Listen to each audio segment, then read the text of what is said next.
Radha and her all-women team are successfully operating heavy earth-moving machinery at a mining site.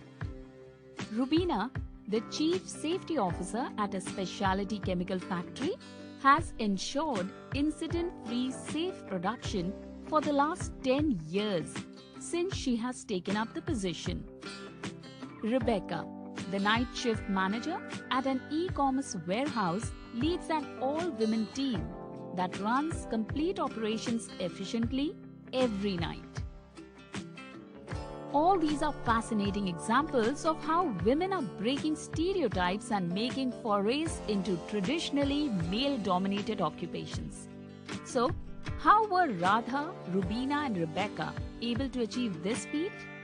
Well, instead of being biased against them due to their gender, their inclusive organizations empowered them, enabled them, and provided opportunities to operate in tough and unconventional work environments based on their competencies.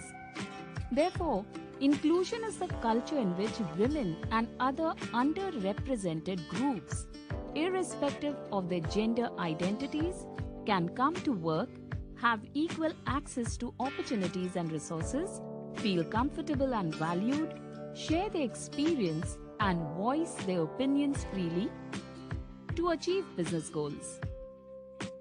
Some of the benefits of establishing an inclusive work culture are greater talent attraction and retention, better collaboration leading to higher productivity, improved collective problem solving, and increased creativity and innovation.